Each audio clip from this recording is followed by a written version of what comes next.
Bismillahirrahmanirrahim. Assalamualaikum warahmatullahi wabarakatuh. Alhamdulillahi rabbil alamin wal aqibatu lil muttaqin wala udwana illa 'alal zalimin. Wassalatu wassalamu ala khairi khalqihi sayyidina Muhammadin wa ala alihi wa sahbihi wa man tabi'ahum bi ihsanin ila yaumiddin. Rabbi shrah li sadri wa yassir li amri wahlul 'uqdatam min lisani yafqahu qawli amma ba'du. Alhamdulillah, puji dan syukur kita haturkan kehadirat Allah Subhanahu wa taala, di mana pada malam hari yang penuh berkah ini Allah masih berikan berbagai nikmatnya kepada kita semua, nikmat kesehatan, nikmat iman, nikmat Islam, sehingga kita semua pada malam hari yang penuh berkah ini dapat berkumpul bertatap muka di tempat yang mulia ini dalam rangka melanjutkan kajian kita kitab Fathul Qorib yang kita laksanakan secara rutin setiap malam Jumat ini. Salawat dan salam mari kita haturkan kepada junjungan kita Nabi besar Muhammad sallallahu alaihi wasallam, Nabi akhir zaman, manusia terbaik, makhluk terbaik yang pernah Allah ciptakan di atas muka bumi ini, di bawah kolong langit ini, untuk menjadi rahmat bagi seluruh alam semesta. Wa ma arsalnaka illa rahmatan lil alamin. Hadirin rahimakumullah, sebelum kita mulai pengajian kita pada malam hari ini, marilah kita terlebih dahulu membuka majelis kita dengan sama-sama membaca Al-Basmalah. Bismillahirrahmanirrahim.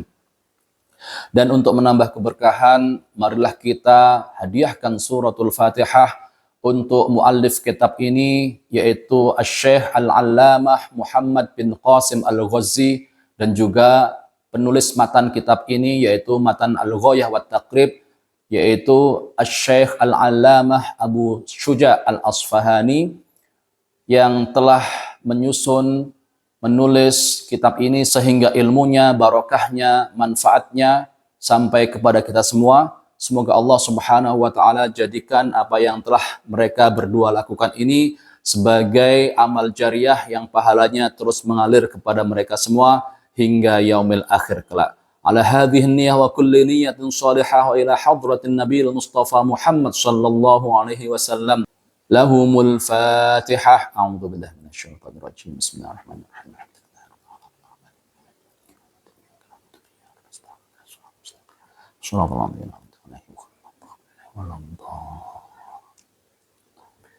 Dan juga kita hadiahkan suratul Fatihah untuk keluarga kita, orang tua kita, kakek nenek kita, saudara-saudara kita yang telah terlebih dahulu dipanggil oleh Allah Subhanahu wa taala. Semoga Allah Subhanahu wa taala ampuni segala dosanya, terima semua amal baiknya, dan ditempatkan di tempat terbaik di sisi Allah Subhanahu wa taala. Ala hadhihi niyyah wa kulli niyyatin shalihah wa ila hadratin nabiyil mustafa Muhammad sallallahu alaihi wasallam.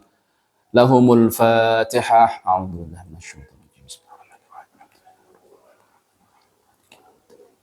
Iyyaka na'budu wa iyyaka nasta'in. Ihdinas shiratal mustaqim. Shiratal ladzina an'amta 'alaihim ghairil maghdubi 'alaihim waladdallin.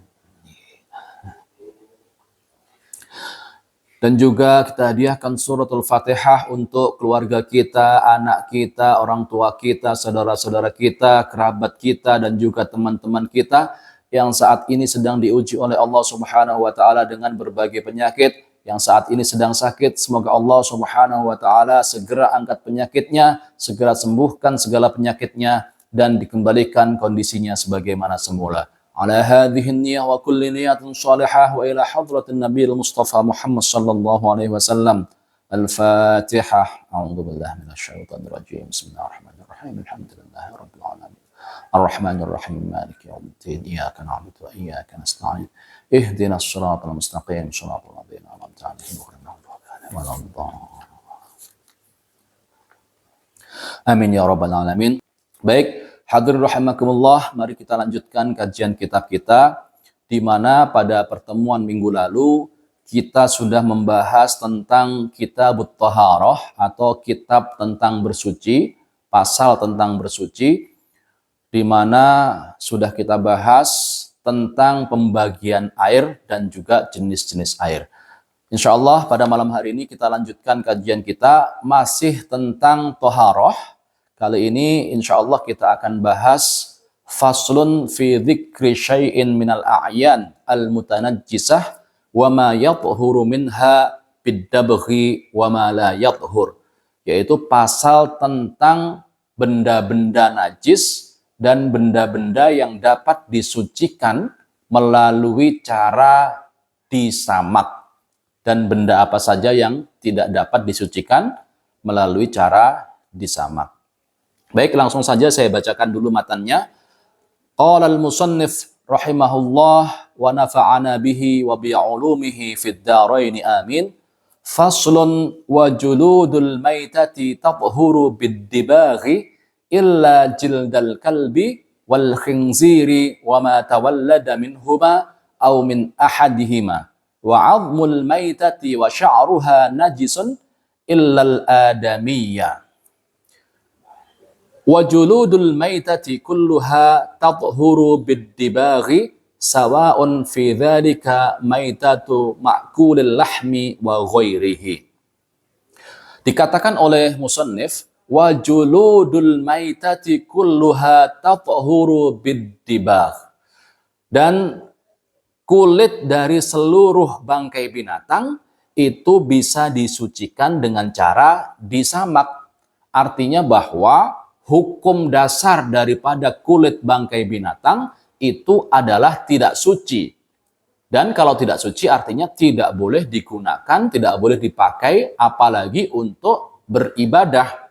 Tetapi kulit bangkai binatang itu bisa disucikan, ya, dengan cara apa? Dengan cara bid-dabghi, dengan cara disamak. Sawa'un fi dzalika maitatu ma'kulil lahmi wa ghairihi. Baik itu kulit bangkai binatang yang bisa dimakan, artinya binatang-binatang yang halal seperti sapi, lembu, kemudian kambing dan lain sebagainya, au wa ghairihi, ataupun binatang-binatang yang tidak boleh dimakan, artinya binatang-binatang haram, ya, seperti misalnya buaya, monyet, dan lain sebagainya. Wa kaifiyatud dabghi an yunza' fudulul jildi mimma ya'finuhu min damin wa nahwihi bi syai'in hirrifin ka'asfin. Dan cara untuk menyamak itu adalah dengan menghilangkan, melepaskan sisa-sisa kulit mimma ya'finuhu, di mana sisa-sisa itu dapat membuatnya busuk, membuat kulit itu cepat busuk. Ya. Contohnya seperti apa? Min damin wa nahwihi, contohnya adalah seperti darah dan lain sebagainya. Misalnya mungkin ada lemak-lemak yang tersisa di dalam kulitnya itu kita bersihkan.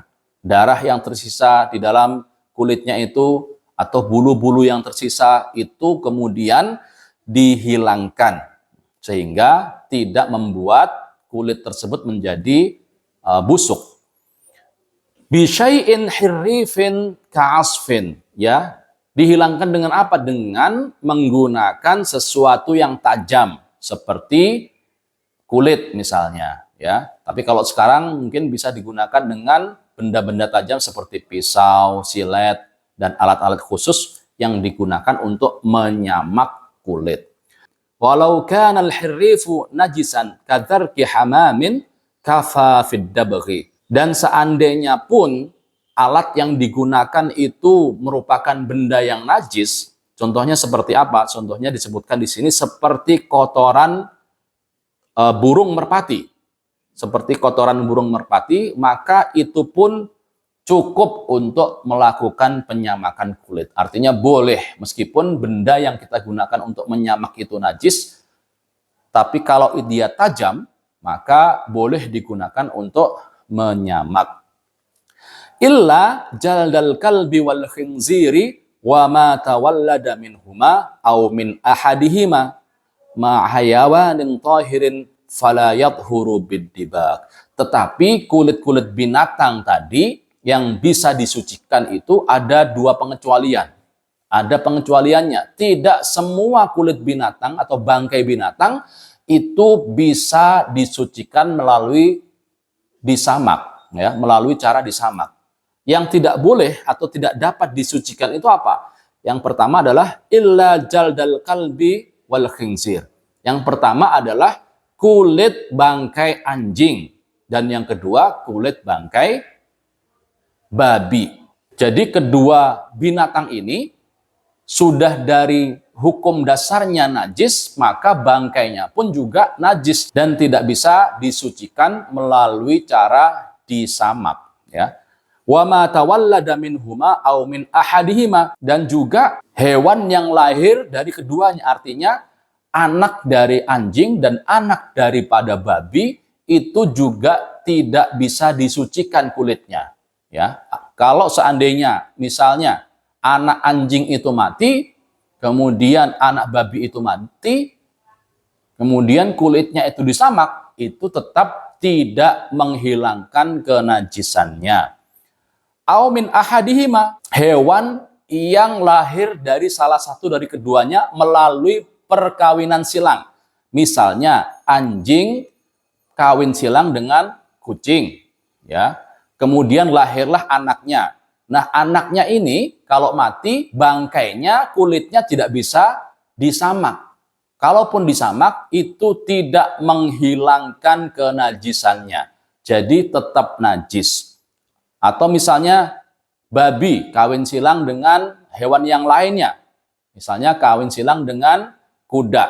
Nah, ini juga tidak bisa disucikan kalau dia melahirkan anak perkawinan silang antara babi dengan kuda misalnya. Kalau dia mati kemudian bangkainya, kulitnya disamak, itu juga tidak bisa, tidak boleh.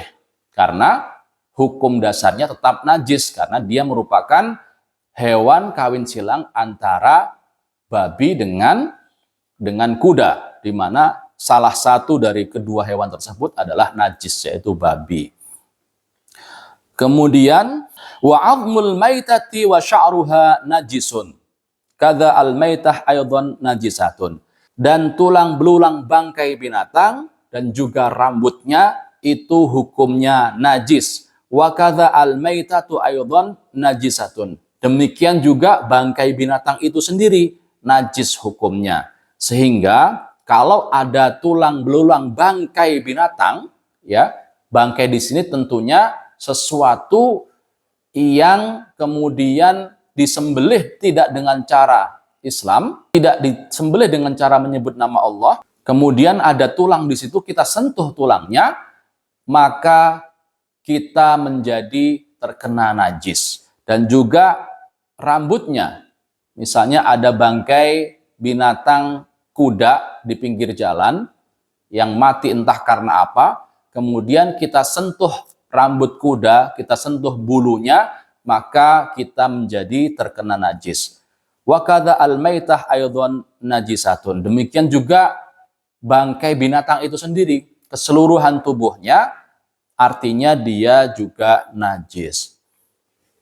Nah, ini dijelaskan kemudian wa urida biha az-zailatul hayah bi ghairi zakatin syar'iyyah. Yang dimaksud dengan bangkai binatang di sini adalah bangkai binatang yang tidak disembelih dengan cara syar'i, artinya tidak disembelih dengan cara Islam, tidak disembelih dengan menyebut nama Allah terlebih dahulu.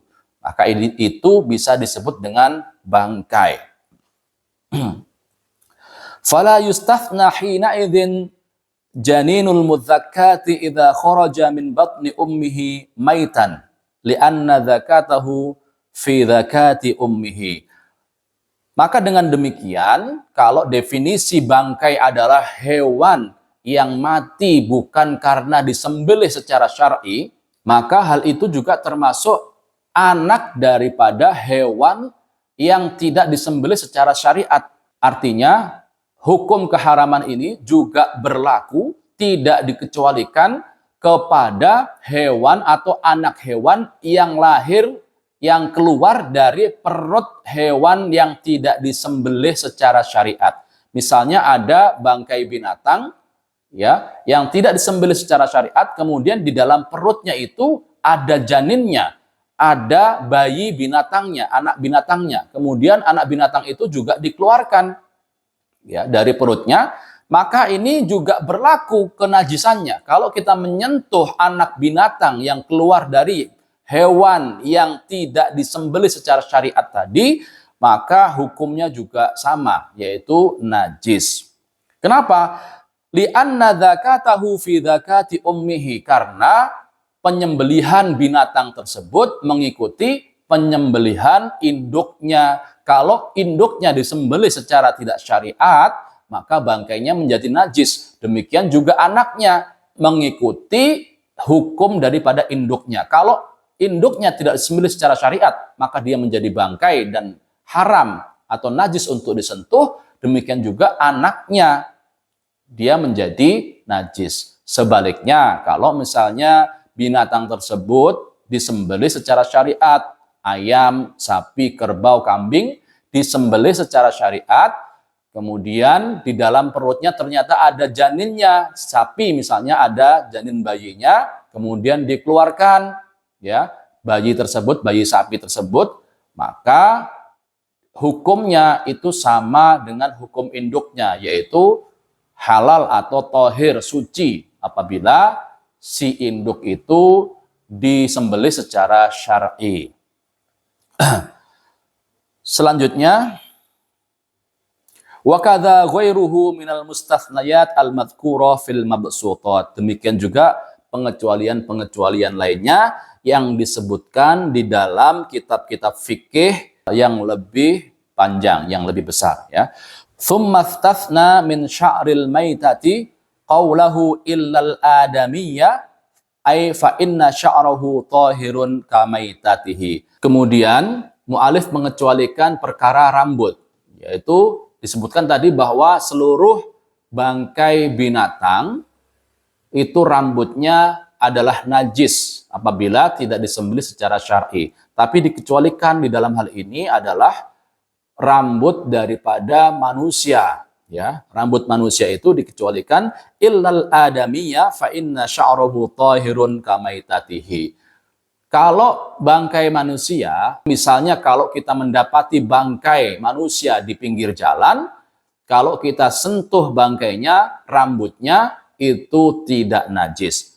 Ai fa inna sya'rahu tahirun kamaitatihi. Sesungguhnya rambut dari bangkai manusia itu dan juga jasad manusia itu sendiri suci, ya, tidak najis.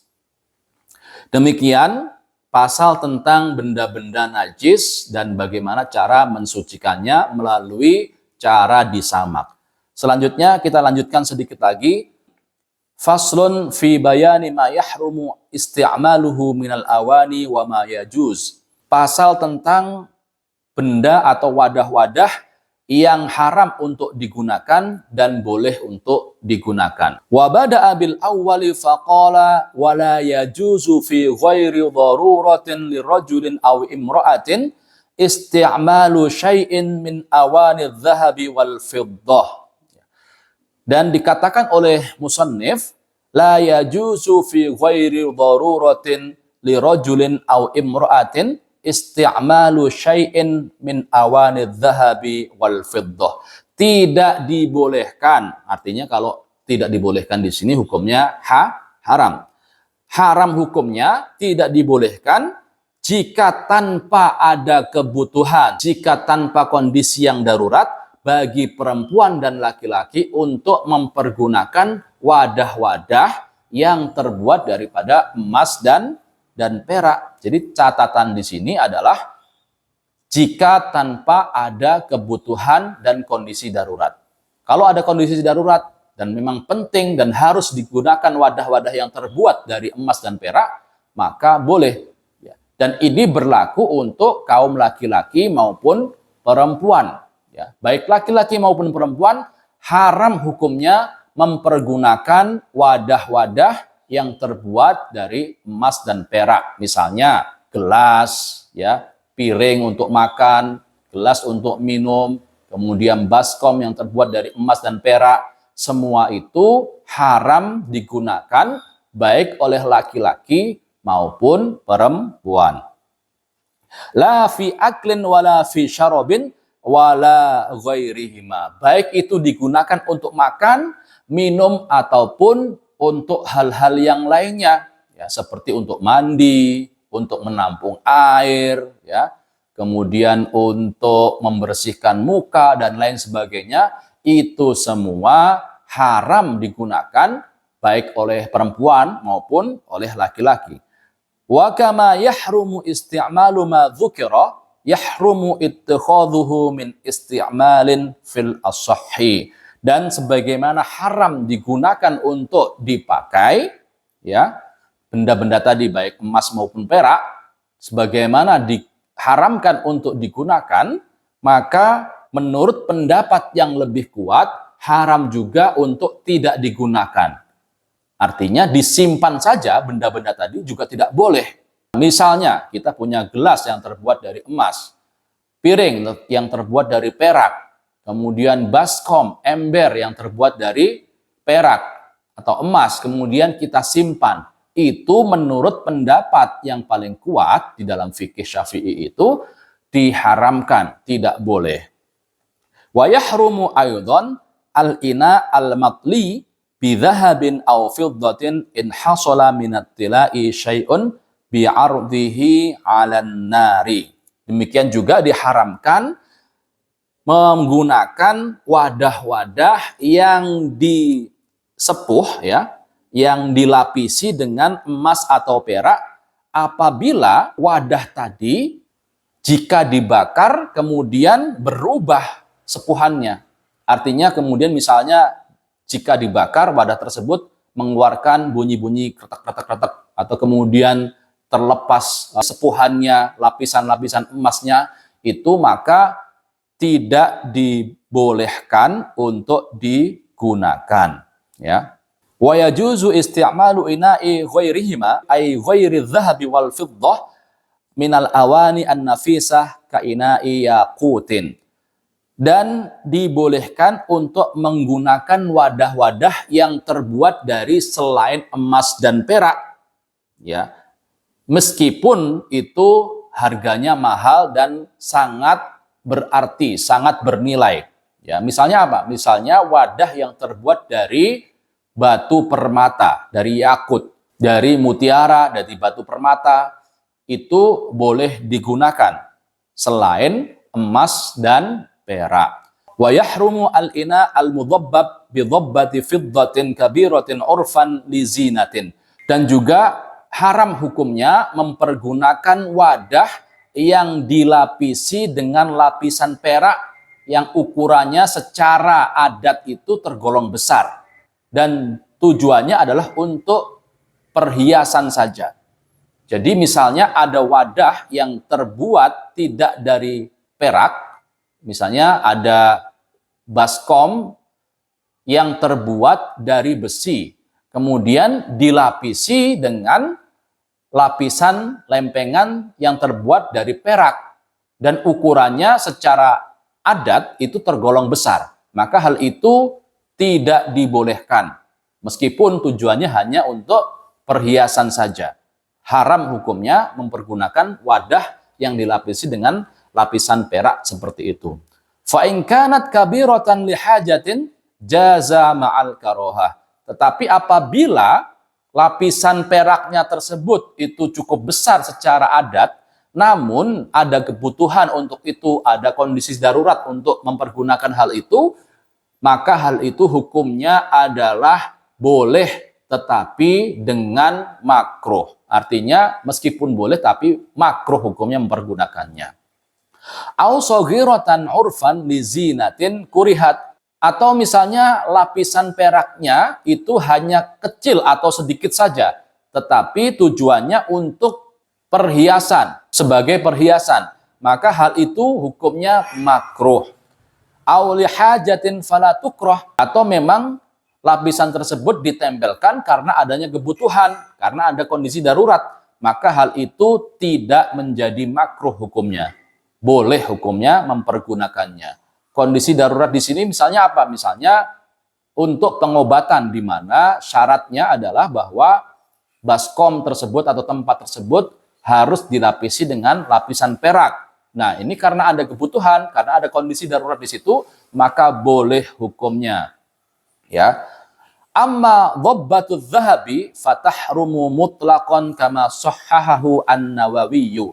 Adapun lapisan yang terbuat dari emas, ya, apabila lempengan tersebut terbuat dari emas, maka hukumnya mutlak haram sebagaimana yang disahihkan oleh Al-Imam An-Nawawi. Demikian pembahasan mengenai wadah-wadah yang haram digunakan dan yang boleh untuk digunakan. Baik, kita cukupkan dulu pembahasan kita pada malam hari ini sampai di sini. Insya Allah kita lanjutkan di pertemuan mendatang masih tentang tema toharoh. Insya Allah di pertemuan selanjutnya kita akan membahas pasal tentang siwak dan juga rukun-rukun wudhu. Kita akhiri pertemuan kita pada malam hari ini dengan sama-sama membaca Alhamdulillah.